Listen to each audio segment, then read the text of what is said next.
Yes, Columbus, an Experience Columbus podcast, keeping you in the know on what's happening in the capital city. Named a top 10 culinary destination in the world and a top 10 best big city in the U.S. by Condé Nast, we invite you to uncover what's new and what's next for our city. Join iHeartMedia's Boxer and Sarah Towns, Experience Columbus's Chief Marketing and Innovation Officer, as they connect with in-the-know guests, providing you with endless ideas for exploring Columbus. By the end of each episode, you'll be asking yourself, can all of this really exist in one city? Yes, Columbus. Well, hello and welcome back to Yes, Columbus, an Experience Columbus podcast, where we're shining a spotlight on the people, the places, and the moments shaping the culture of our city. Hello, good to see you again, Sarah. I've missed you. Good to see you too. It's so great to be back for this latest season, and we are so excited to be recording in our brand new Experience Columbus Welcome Center located in the heart of the Short North Arts District. It's gorgeous, by the way. Absolutely gorgeous. Well, thank you. Today's episode is a special one. We're kicking off a brand new series highlighting organizations in Columbus who are commemorating major anniversaries this year as a celebration of us. I can't wait to dive into that. By the way, in the next few episodes, we're going to be highlighting organizations and initiatives reaching pretty significant milestones right here in Columbus and how those moments are helping define who we are as a city. Pretty excited about that. That's going to be great. So along with that, today we're talking about America's 250th anniversary, like Sarah said, and the Palace Theater's 100th anniversary. So we're joined by two incredible leaders who are helping bring these anniversaries to life. First, welcome Chris Hurtubise, Communications Director for the America 250 Ohio Commission. That's a mouthful. Chris is a proud Ohio native and is helping to develop how this historic milestone is being shared and experienced across the state. And next, we're joined by Jim Fischer, Communications Manager at CAPA, the Columbus Association for the Performing Arts, who is playing a key role in sharing how Columbus's arts and cultural institutions honor and observe this historic moment. The Palace Theater downtown is celebrating 100 years this year. Chris and Jim, welcome to the Yes Columbus podcast. Thank you. Thanks for having us. It's good to have you guys. You know, before we get into today's conversation, let's start with our headliner segment where we highlight a recent accolade or exciting moment for Columbus to our guests. So let's get started. Did you know that Columbus was recently named one of the friendliest cities in the U.S. by Condé Nast Traveler? Did you know that? I mean, I knew that. Well, Did you yeah, guys of know course that? you knew that. I don't That's your know. job, right? I totally believe it, though. Columbus folks are just welcoming. Indeed. Makes perfectly good sense. Hanging out here with you fine folks. Well, already. yes, of course. And two Early of the morning friendliest. friendliness. Two of the friendliest right here. There's just something really special about the way people and organizations come together in Columbus, whether it's through the arts, community initiatives, or other major moments like what we're talking about here today. Absolutely. I'm pretty excited about this. So, Chris, we are so glad you're here. For listeners who may not be familiar, give us the big picture. How is Ohio celebrating America 250 this year? Well, Sarah, we're all in for the semi-quin. And so, Oh, I like that. Very like it. catchy. so this is the semi-quincentennial. And so we just usually say America 250, but Ohio really is all in. So we're celebrating how Ohio and Ohioans have contributed to U.S. history for 250 plus years. So we're telling the stories, the places, the people, because there's so much that the Buckeye State has contributed to the U.S. We're not a Revolutionary War state, although we do have Revolutionary War ties. But more importantly, the United States would not be the same, or even the world, without Ohioans. It's not a brag, it's true. And so we're just unpacking that all year long across the state, and I'll tell you more about it as we chat. Oh, you know, and there's just so much history to this country that it comes right back to Ohio here. You know, when you think about bringing something like this to life across an entire state, Chris, what does that actually look like? Like, how many people are involved with putting this together? Yeah, it's a great question. So part of when we were formed by the General Assembly was in kind of the organizing language was to engage all 88 counties. And so Ohio is highly diverse. It's a large state. And so the way that we are doing that is by having official America 250 Ohio communities. And we have 500 communities who've signed up to be official America 250 Ohio communities. Wow, that's which means they've passed a resolution, they've formed a committee, and they're planning to do something. So that's the big way that we're engaging across the state. But then our programs, too, we are basically intentionally creating programs that will engage the whole state. Wow, that is so awesome. How did you get so many counties signed on to be part of this? Well, I think there was just a momentum that people are excited about this anniversary. When we go out and talk to people, their eyes light up. They see the potential, particularly when we talk about Ohio's place. They can see themselves, and that's what they want to see is, they're excited about the big ideas of democracy and Lady Liberty and New York and the revolution. But I think they're more excited to see in themselves, their community, their stories being highlighted. Oh, I love this. Well, Experience Columbus is excited to highlight all that's happening in Central Ohio as part of the statewide celebration. And beyond the events, we know that there's some really unique programs that are tied to America's 250, like the trails, Ohio Goes to the Movies, and monthly themes. Can you walk us through a few of these things that are happening and let us know how people can engage? Sure. So we thought it was really important to create what we call signature events and programs. These are ways that Ohioans can engage all year long. And that's kind of our big idea, too, is this anniversary is not just on July 4th. It's all year long. We're in it now. And so we created our Trails and Tales program, which is exploration trails, drive your own adventure to explore big Ohio themes. Again, bringing in that idea of how Ohio's contributed.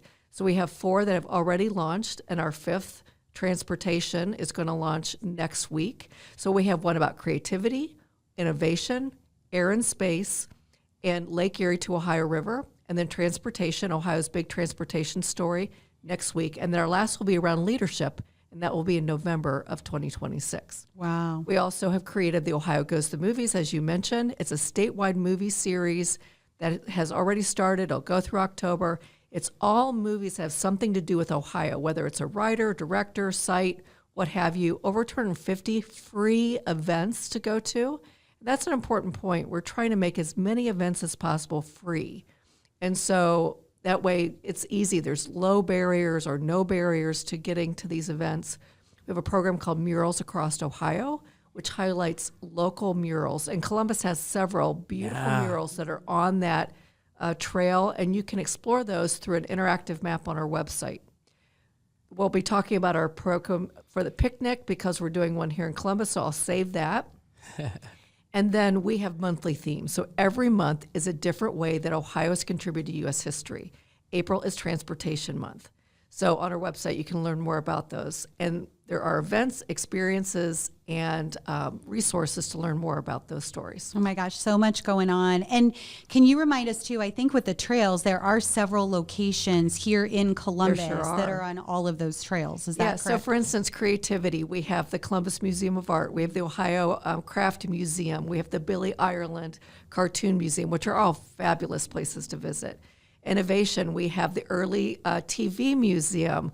We have the Columbus Fire Museum. It's just kind of examples of, and each one tells a story about that person or that place. Then you go visit and you learn more about it. So even the Lake Erie to Ohio River Trail, and we're right here in the middle of the state, Lockbourne has a canal, basically a former lock that is part of that trail.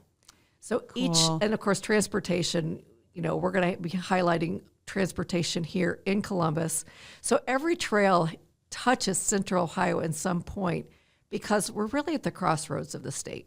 Well, that's so amazing. And yes, we are right here in the center of the state, very conveniently located, and are so excited to be welcoming residents and visitors alike to participate in all these amazing things. And I heard you say something about the July 4th event. So I want to shift over to Jim. Jim, the theater and performing arts play such a major role in what makes Columbus a great destination for our visitors and residents alike. We are so lucky to have stunning theater theaters in Columbus. Can you tell us more about the theaters and how that compares to other theaters or how that compares Columbus to larger cities? And then we'll get back to what we're doing for America's 250. Well, I think at Capo, we're privileged to be a part of sort of historical preservation of our performing arts spaces. A lot of people think of Kappa, they immediately think of the Ohio Theater, and we're proud that they do. But we run a bunch of downtown theaters. We run the Southern Theater, the Palace Theater, the Ohio Theater, and the Lincoln Theater, all downtown. We also operate the Rife Center theater spaces, so that's the state office building in downtown Columbus, has a bunch of performing arts spaces as well, and we're proud to be involved with all of those. That's incredible. You know, I've heard that there's several major theaters downtown that will be celebrating anniversaries this year in 2028, something like that. Tell us more about that. Yeah, for sure. So in 2026, that's this year, in case you're keeping score at home. The Palace Theater marks its 100th anniversary. We're really excited to be celebrating that with the community. It's our intent as the year goes on to announce more and more programming with regards to that, where we'll be inviting the community not only to come in and experience art, but also come in and share their stories about that 100 years of history and how they might have been impacted with that. Maybe their first ever show was at the Palace Theater, and their grandma took them to the show, and they remember it from when they were very young. We're looking forward to hearing some of those stories because the space is great, and again, we're proud to be involved with the spaces, but the spaces exist for people to come in and engage with the art and do so in a way that creates memories in their families, with their friend groups. And so we just want to take a minute and say thank you to the community and give everybody an opportunity to share those kinds of stories. Jim, if the walls at the Palace Theater could talk, what do you think they would say? Well, there's a whole lot of stories and a whole lot of great history that we're also looking forward to sharing with folks.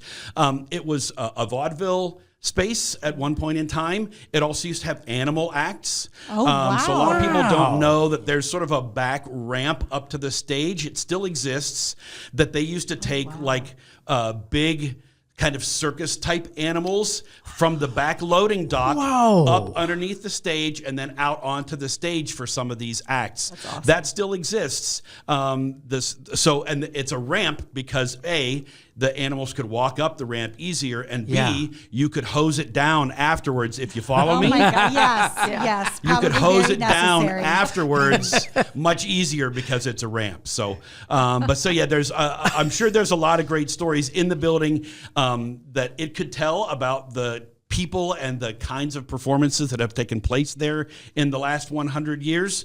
But again, it's almost as much about the people coming in and sharing those experiences as members of an audience. That is so cool. Yeah. So is there sort of one big event, or is it all going to culminate later in the year? Something we should kind of put on our calendars? We'll have a few opportunities for folks in September that we'll have.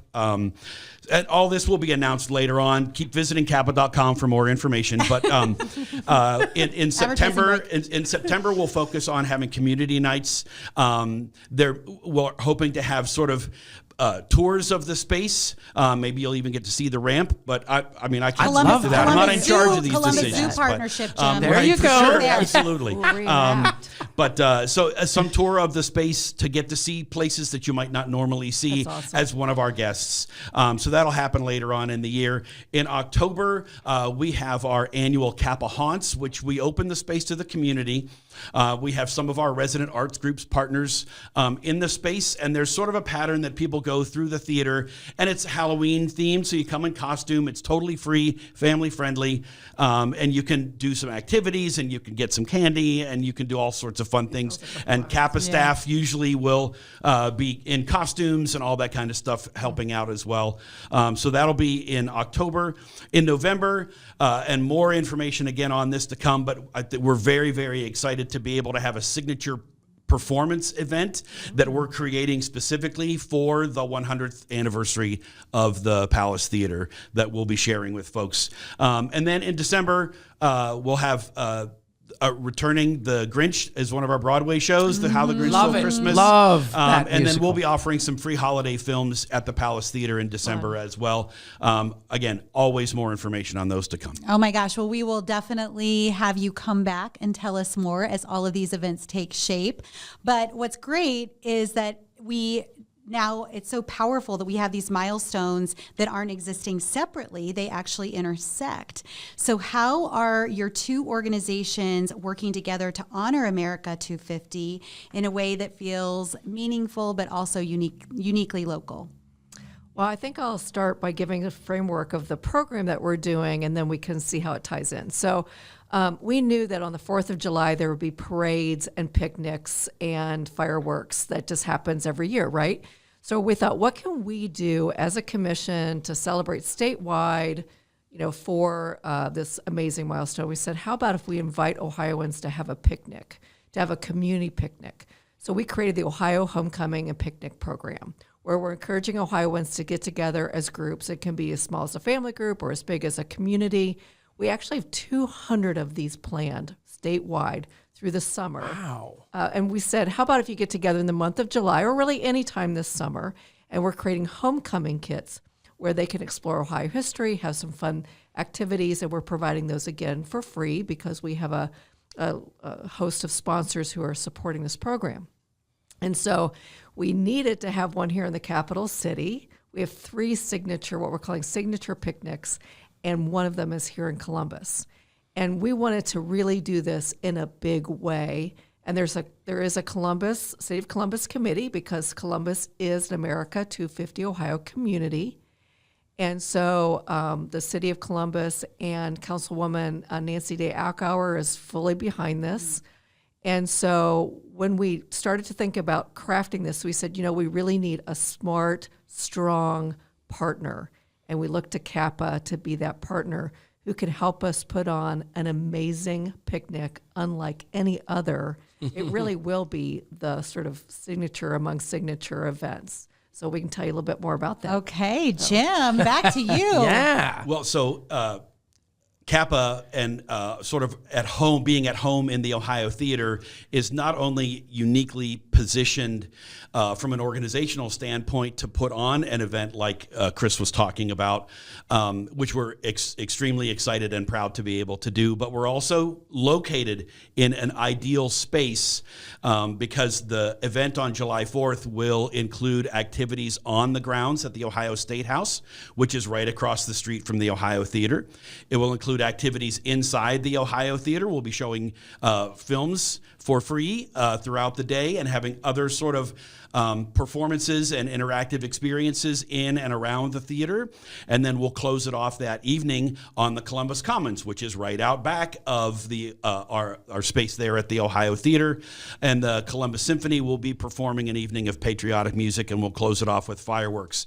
So again, CAPA very, very proud to be able to partner with America 250 Ohio to put on this signature event. So that's a prime example, and I think it speaks volumes of how collaboration thrives here in Columbus. And I was always fascinated as a person, and Sarah, I know you too, we've lived in different cities, but I've never seen anything like the collaboration I completely agree. that we've seen here. What is it, you guys, about the partnerships in Columbus that make it so successful? Chris, we can start with you. Well, I think there's a spirit of wanting to lift each other up. So we're looking for win-win situations. And I think there's the idea that there's enough to go around. In other words, we don't need to hold or hoard, but to share and collaborate, and that we're better together. And so, we knew that we couldn't do this level of anything really without partners. And I think there's just an openness. People do come from all over to be in Columbus. And of course, there's Columbus natives too, a lot of people from Ohio like myself. But I think there's sort of an openness to making things better through partnership as opposed to trying just to do it by yourself and muscle through.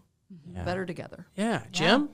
You kicked off this podcast by telling us that we were named one of the friendliest or whatever, the friendliest community, right? Well, that's not only people, but the organizations that those people make up, right? So if you have an organization here in the city, friendly people are a part of it, most likely, and those people want to be friendly with other organizations. So it only makes sense that we would have all sorts of collaborative type things in the arts, in history, in public programming, in family activities, and all that kind of stuff. So it just makes sense. Well, that's awesome. And I know I am so excited to continue celebrating America's 250. And especially, it just sounds like the events are going to keep getting bigger and better as we go throughout the year. And we have to highlight fireworks 2 days in a row, right? Downtown Columbus. That's amazing. love it. So Yes. you've got Red, White, and Boom, which I know is going to be bigger and better than ever for America 250, followed by this amazing day of picnic, family fun, music, arts, and then more fireworks. So what's not to love? I know. I'm excited about that. And just the experiences too that people will get to see this year that we haven't seen before. Yeah. I'm excited about that. What are you guys most excited about for America's 250? What are you excited for people to get engaged in? What are you looking forward to most? And it's okay if it's the July 4th event because we just talked about it. But looking forward to most as we kind of move through the year. Well, I think for me, it's really, I'm getting such a joy out of seeing the communities, the folks really like think about ways to personalize this. We have over 1,000 events on our website of communities and organizations coming together, creating experiences. That's phenomenal. And we're not even done collecting everything yet. And so I'm really excited to attend as many of those as I can. I'm really excited about our picnic. I'll probably be in the July 3rd Red, White, and Boom parade. It's just going to be, I just want to immerse myself in it as much as I can personally, in addition to all the great work that we're doing to get ready. That's awesome. Yep. And selfishly, I'm glad to be able to welcome folks down to the State House, to the Ohio Theater, and to Columbus Commons on July 4th. Well, you have both worked so hard on these events. And Chris, I know this has been a labor of love for you. Just imagine all of the communities that you've pulled together to make great things happen. So excited. Yeah. Chris, by the way, just out of curiosity, you knew America 250 was coming. Can I just ask, how far in advance That's a great question. was the planning on this? So our commission was formed on March 1st, 2022 by the General Assembly. Wow. Our executive director started that July, and I started in February of 23. So we've been on the on-ramp since 22, and we announced our first program on February of 2024, our fourth grade history pass program. And we've been going ever since. We've been introducing trails about every 4 months since then. And so we didn't want to wait to get to this year. Yeah. Because can you imagine if we started like this close? No. No. So we've been and probably people were talking and thinking about it even before that. Wow. That's amazing. Well, look, let's have a little fun with this next segment, you guys, as we start to wind down and wrap up. We call it Rapid Fire Columbus Edition. Are you guys ready? Yep. Let's do it. All right, take it away, Sarah. All right. What is your favorite place to experience art in Columbus? Well, Jim, you're going to have a lot of great answers for that. I'm going to give you kind of what might seem like a left turn, which is the Franklin Park Conservatory to see the Chihuly glass. Beautiful. Which is throughout the conservatory, plus also like there's that wonderful thing you walk under and you're seeing the glass kind of from, the bottom up. That's a very special experience that I really appreciate, in addition to wonderful places like the Columbus Museum of Art. Yeah. That's great.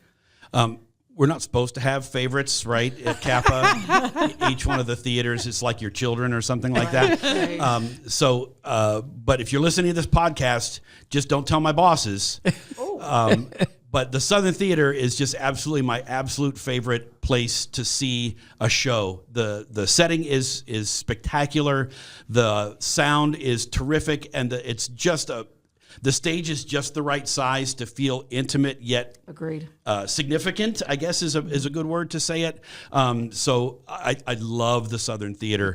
The Lincoln Theater gives you a little bit of that as well, and there's a lot of really cool programming on that stage that can happen that doesn't happen on some of the other stages because of the width. So you get a lot of dance and a lot of theater that happens there that's really, really cool. So the Lincoln as well, but again, just the Southern's my favorite. From a visual arts perspective, I just don't think you can beat the neighborhood gallery spaces. We got them here in the short north, downtown. There's a bunch of galleries downtown and in Franklinton where you can see art made by people who live and work and make art here in Columbus. Such a vibrant local art scene here in Columbus. It was great. Wow. Chris and Jim, what is one thing people have to do, like a must do in Columbus during America 250? Chris, we can start with you. Well, I think they're going to have to attend our picnic, right? Exactly. And what Jim didn't say is that everything is free. So even the Columbus Symphony performance that night is free. Now, you'll need a ticket. You'll need to go to Kappa's website or our website to get the link. But the fact that you can go all day from 11 a.m. to 11 p.m., more or less, for free with your family with all kinds of entertainment, that's really the don't miss. Awesome. Absolutely. I echo what Chris said. That is awesome. Really quickly, so what is the best meal you've ever had in Columbus? That's a tough one. I know, because we have a great food scene. I was thinking of it more like, okay, where would I get an appetizer? Where would I Progressive go for dinner. lunch? That's good. I like that. So I'm going to choose for my appetizer the Maytag Take notes, everybody. blue cheese chips from Cap City, so good. which are so good. I'm actually craving those right now. For lunch, I'm going to go the North Star. You're writing this down, Boxer. Yeah, I should be, And right? everything is delicious at the North Star. And then for dinner, I'm going to go to Mitchell's Steakhouse. Oh, all good options. Love it. I better not do that all in one day. Then you're going to need a nap. Yeah. You know what? The German Village Coffee House. It's just one of my favorite spaces in the city. I love a diner experience. I love going in there, be able to sit at the counter, and just the people come and go, and it's friendly, and people are chit-chatting, and you get a great meal for breakfast at the same time. At least for me, I go for breakfast. So. I love it. Anytime you can sit at a counter or bar, that's my jam too. I love that. Yeah, that's the best. Okay, and last one, and this has been a staple since we started the Yes Columbus podcast, you guys, and that's what are you saying yes to in Columbus this season? Chris, we can start with you. Yeah, I'm going to say yes to our metro parks to get out and take a walk. I don't live too far from Linden Woods, and it's so beautiful at this time of year. The wildflowers are starting to bloom. So I'm going to say yes to getting outside. All right, Nice. Jim. I'm going to say yes to spending time with your family or friends, doing things and making memories, hopefully with the performing arts at one of our campus spaces. Or outside, or at one of the 200 opportunities that folks have to celebrate America 250 here in Ohio. Thanks for the plug. But I just think when we do those things with the people that we care about, it just creates memories that live with us forever. Love it. That's awesome. Well, Chris and Jim, thank you so much for joining us today. We appreciate you. Real exciting to see how these milestone moments are coming together to really bring things to life with these collaborations across our city and our state. And this is just the beginning, too, of our Columbus Anniversaries, a celebration of us series. We've got some incredible stories coming your way this season in this podcast. So to learn more and to start planning your experience, head to experiencecolumbus.com and be sure to follow Experience Columbus on our social media platforms. Thank you for listening to Yes Columbus Podcast. We'll see you next time. Thank you. Thanks. That's a wrap on this week's episode of Yes Columbus, an Experience Columbus podcast. Tune in next week as we take you on a tour of what's new, what's hot, and what makes Columbus a city on the rise.